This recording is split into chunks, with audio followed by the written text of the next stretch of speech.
Amis des plantes, Mechado. Alors, la vidéo d'aujourd'hui, c'est une vidéo, je te parle pas de plantes, en tout cas pas directement. C'est une vidéo un peu intimiste et je vais te parler de moi.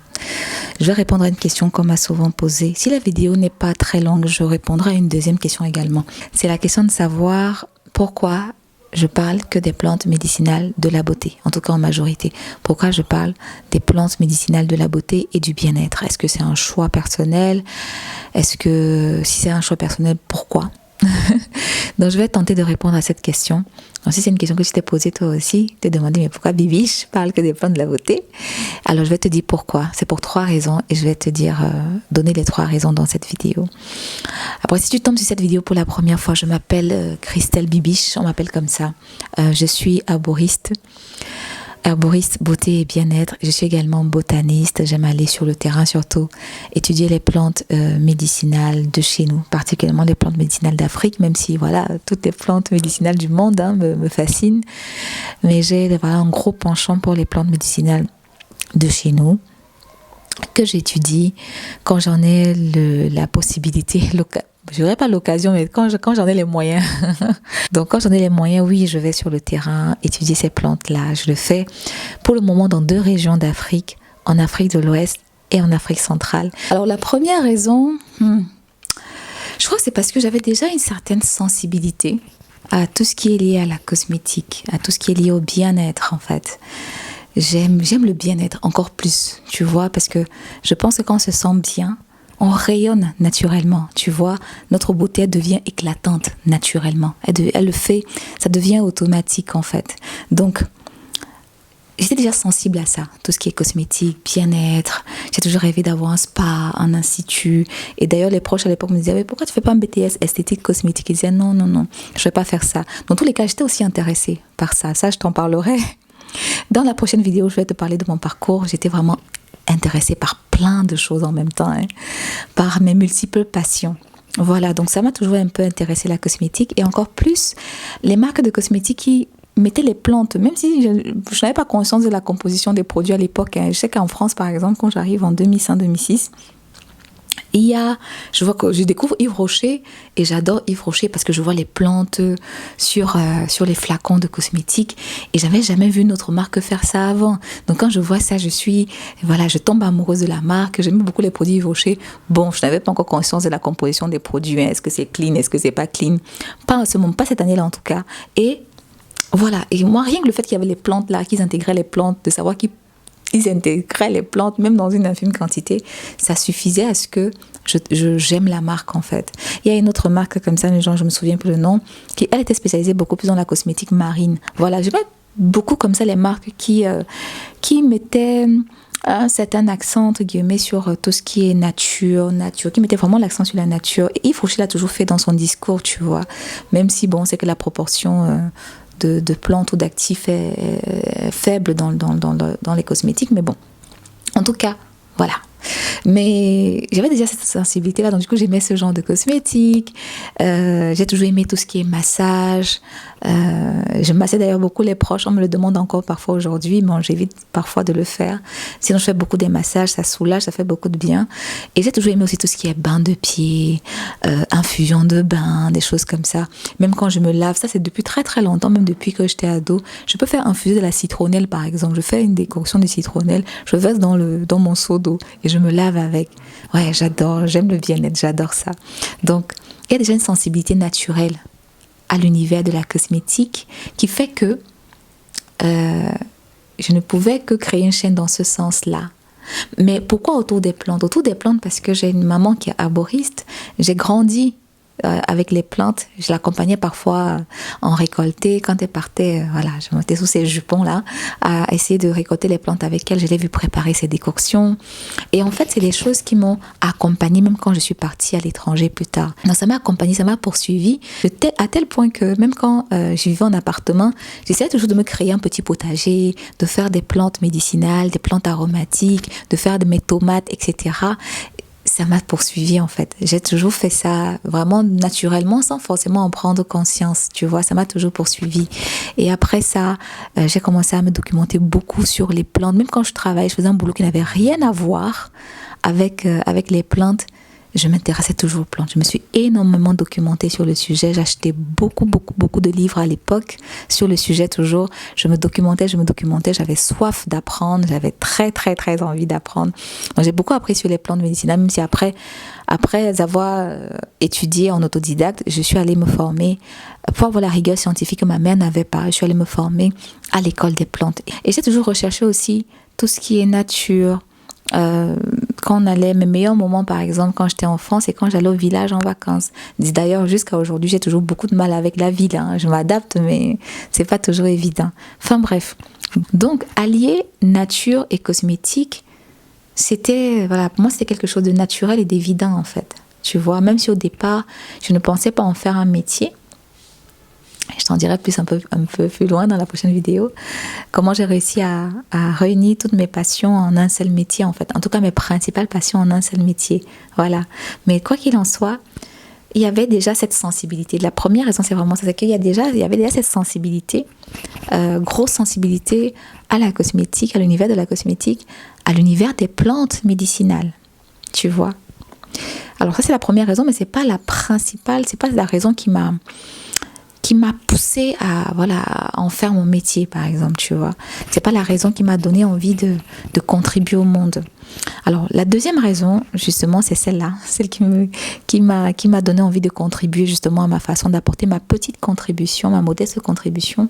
C'est quand j'étudie donc à l'école des plantes, je commence à comprendre le mécanisme d'action des plantes, l'aspect scientifique vraiment des plantes médicinales. Et après, plus tard, je fais mes investigations, mes recherches, aussi bien en théorie que sur le terrain, parce que j'ai fait quelques pays en Afrique, je t'en parlerai dans la prochaine vidéo. Et en fait, je me rends compte que, en fait, les marques de cosmétiques en Occident, jusqu'aux grandes marques de haut de gamme et luxe, aiment les plantes africaines dans leur formulation, les huiles végétales, les beurres végétaux. Et d'un autre côté, j'observe que chez nous en Afrique, on est beaucoup sur des cosmétiques importés, des marques importées, les marques d'ailleurs, qu'on est vraiment friand de ça, qu'on aime ça. Et puis voilà. Et puis certains cosmétiques en plus sont stockés au soleil toute la journée, donc je vous dis pas les dégâts pour la santé de la peau. Enfin bref, donc je me retrouve donc avec toutes ces informations-là. J'ai dit, mais alors nous, on s'éloigne de ça, on s'éloigne des savoirs qui sont liés aux plantes, des rituels de beauté ancestraux, on s'éloigne de ça. Et de l'autre côté, en Occident, ils essayent c'est vrai, ils essaient de revenir au naturel, mais il n'y a pas que les marques de cosmétiques naturelles, et je le précise, qui intègrent les plantes africaines dans leur formulation, en Europe ou ailleurs, aux États-Unis, non. Même comme j'ai dit, même ceux qui font de la cosmétique industrielle intègrent les plantes africaines dans leur formulation. Donc, je découvre ça, je me dis non, ça là seulement, ça doit se savoir. Ça doit se savoir. Il faut que tout le monde le sache, il faut que chaque enfant, chaque femme d'Afrique le sache.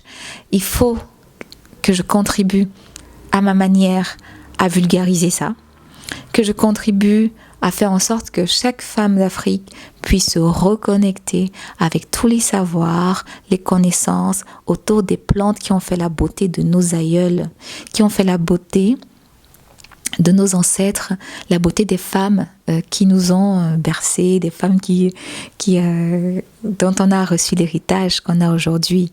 On doit se reconnecter à ces savoirs-là. Les propriétés, les usages liés à ces plantes médicinales, on doit les connaître. Quand on voit des photos à l'ancienne, des anciennes photos en noir et blanc, là, des femmes d'Afrique, regarde leurs chevelures, regarde les cheveux qu'elles avaient, des cheveux absolument magnifiques. Franchement, est-ce qu'elles utilisaient des cosmétiques aussi transformés que ceux qu'on utilise aujourd'hui? Non, c'était essentiellement sur des produits bruts ou des produits peu transformés à base de plantes, à base d'huile, à base de beurre. Elles avaient une peau absolument magnifique. Elles avaient des cheveux magnifiques. Franchement, honnêtement, si on veut comparer, regarde, eux, ils avaient peu de choses avant, les anciens. Même ta grand-mère ou ton arrière-grand-mère si tu l'as connue. Regarde sa peau, ses cheveux. Regarde nous aujourd'hui avec même la technologie moderne, avec tous les moyens qu'on a. On a tous les problèmes de la Terre. C'est nous qui avons tous les problèmes de peau qui existent. On a tous les problèmes de cheveux. Voilà, tu vois. Alors que Normalement, avec les moyens dont on dispose aujourd'hui, on ne devrait plus rencontrer ces problèmes-là. Et c'est là tout le problème, en fait. C'est là où on comprend aussi le pouvoir guérisseur des plantes médicinales. Parce qu'il y a ça aussi, il y a mon expérience. C'est la troisième raison, du coup. Mais je vais la développer dans un instant. Mais le pouvoir guérisseur des plantes médicinales, on obtient des résultats remarquables avec les plantes médicinales. On peut avoir des résultats époustouflants avec les plantes. Pour répondre à certaines problématiques liées à la peau ou liées aux cheveux. Donc, mais avant toute chose, c'est important de connaître ces plantes-là, de savoir quelles plantes utiliser justement pour quelles problématiques. J'ai les cheveux qui se cassent, j'ai la peau qui pèle, j'ai des problèmes de peau. Qu'est-ce que je peux utiliser comme plante de chez moi? C'est d'autant plus que là, je parlais des marques qui intègrent les plantes africaines dans leur formulation, mais c'est très souvent des plantes qui poussent à l'état sauvage. Hein. C'est des plantes que tu rencontres tous les jours sans le savoir. C'est celles même qui poussent devant ta porte. Oui, qui poussent devant ta porte ou devant ton portail, que tu arraches parfois sans le savoir. Elle a des propriétés médicinales, elle a des propriétés cosmétiques. Tu peux faire un tour sur la chaîne, surtout si tu arrives ici, peut-être pour la première fois. Tu vas voir des plantes médicinales à usage cosmétique que tu peux rencontrer en sortant de chez toi, en allant au marché, en allant au boulot, en allant au coin de la rue là à côté. C'est des plantes que tu vas rencontrer, que tu rencontres déjà. Mais tu n'as peut-être pas connaissance de ces propriétés, de leurs propriétés médicinales, des usages que les anciens en faisaient. Et c'est de ça qu'est née l'envie pour moi de vouloir vulgariser, de vouloir parler, de vouloir faire connaître, de contribuer à ce que chaque femme d'Afrique renoue avec ça, renoue avec ses savoirs, avec ses connaissances, avec les usages, les propriétés des plantes médicinales au pouvoir guérisseur. Je voulais tellement contribuer à ça que j'ai créé une chaîne pour ça. Les plantes de la beauté du bien-être du coup aussi. Tu vois. Et la troisième raison, c'est justement parce que je suis convaincue de leur pouvoir guérisseur. Je suis convaincue de ce que les plantes peuvent apporter sur la qualité de tes cheveux, sur la qualité de ta peau. Ça peut t'aider à résoudre les problèmes que tu rencontres actuellement. Les plantes peuvent t'aider à combattre les taches, peuvent t'aider à avoir une peau beaucoup plus éclatante, une peau éclatante, une peau sans imperfection, une peau élastique, rebondie. Je t'ai parlé du neb-neb dernièrement, tu t'en souviens? Si tu ne l'as pas vu, va voir la vidéo. Parfois, on va prendre peut-être du collagène ou des choses comme ça pour avoir la peau bien élastique, bien rebondie, bien. Ça marche, hein? Je ne dis pas non, acide hyaluronique et compagnie, ça fonctionne très bien. Mais si tu n'as pas le moyen de t'offrir ça, applique un masque de neb-neb ou rince-toi le visage avec une lotion de neb-neb, avec une décoction de neb-neb. Tu te rinces le visage avec ça, va te lifter le visage en 2-3 minutes, tu vois. Donc, il n'y a que les plantes capables de faire ça. C'est avec les plantes que tu peux avoir des résultats comme ça. Des résultats aussi époustouflants. C'est avec les plantes. C'est parce que je suis définitivement convaincue de leur pouvoir guérisseur que je veux aussi, à travers la chaîne African Beauty Herbs, partager mon expérience pour que ça puisse aider d'autres personnes. Moi, j'ai souffert d'acné pendant plus de 15 ans, peut-être même 18 ans. C'est les plantes qui m'ont sauvée. Oui, l'alimentation aussi, parce que j'avais une alimentation anti-acné, entre guillemets. Une alimentation axée beauty food. Ça m'a énormément aidée, parce que c'est important aussi de régler le problème en interne, hein, depuis l'intérieur. Pas juste appliquer les choses en externe. Mais les plantes m'ont aidée énormément aussi. C'est les plantes qui me permettent d'avoir une peau qui garde un certain éclat. C'est les plantes, une fois de plus. Quand je vivais en France, on me disait que oui, ça c'est parce que tu vis en France, tu es dans le froid. Attends, quand tu vas arriver en Afrique, le soleil va te cramer 2 fois. Tu vas voir que non, quand on est en Afrique, on noircit. Je n'ai pas rencontré finalement les problèmes dont les autres parlaient. Elles se disaient oui, tu vas arriver, le soleil va te cramer. Oui, mais parce que je sais quoi utiliser. Il faut savoir quelle plante utiliser justement. Tu vas utiliser quoi, ma chérie? Ami des plantes, tu vas utiliser quoi? Ça dépend de quelle plante tu vas utiliser. Donc, on fait 2 choses. On organise des balades botaniques à Abidjan, à Cotonou et bientôt dans d'autres villes également. Si tu veux apprendre à reconnaître les plantes médicinales sur le terrain, celles que tu rencontres dans la rue, là, peut-être tu ne sais pas à quoi ça sert, etc. Inscris-toi à nos balades botaniques. On va sur le terrain pour renouer avec pour apprendre à identifier ces plantes-là, se familiariser avec elles, connaître leurs usages, connaître leurs propriétés, pour que toi ensuite tu puisses les intégrer, pourquoi pas, dans ta routine de beauté et de bien-être. Et si tu as 10 ans cosmétique, ça t'aidera comme ça à en savoir un peu plus sur les plantes que tu pourras plus tard intégrer dans les formules de cosmétiques de tes clients. N'hésite pas à t'inscrire à l'une de nos balades botaniques. Et d'ailleurs, si tu es professionnel dans le domaine de la cosmétique et que tu vas apprendre, ou même tu es un porteur de projet, tu rêves, tu es passionné comme moi par la cosmétique et que tu rêves de formuler des cosmétiques à base de plantes, on a une formation, la première formation sur la cosmétique à base de plantes médicinales. Tu peux t'inscrire quand tu veux et tu peux payer en plusieurs fois. Ça, c'est vraiment si c'est un projet qui te tient à cœur. Je ne parle pas de tu veux faire ça juste pour le plaisir, non. Ça te tient à cœur, tu veux apprendre à formuler tes cosmétiques avec les plantes ou tu veux apprendre à le faire pour te professionnaliser plus tard. Cette formation-là, elle est pour toi. À défaut, il y a les balades botaniques, ça peut déjà aider, ça te permet d'avancer d'un pas dans tes connaissances autour des plantes, tu vois. Les balades botaniques, parfois c'est en participation libre, parfois c'est payant, 10 000 francs, parfois c'est gratuit, tu donnes ce que tu veux, voilà. Donc il n'y a pas d'excuses, il n'y a pas d'excuses. Donc je t'attends à l'une de nos prochaines balades botaniques pour avoir plus d'informations sur tout ce qu'on propose comme service et autres. Une seule adresse, www.africanbeautyherbs.com, notre site internet où tu auras toutes les informations sur comment nous contacter. Et si tu veux voir aussi des recettes à base de plantes médicinales, c'est sur le blog. Allez, je te dis à bientôt dans la prochaine vidéo.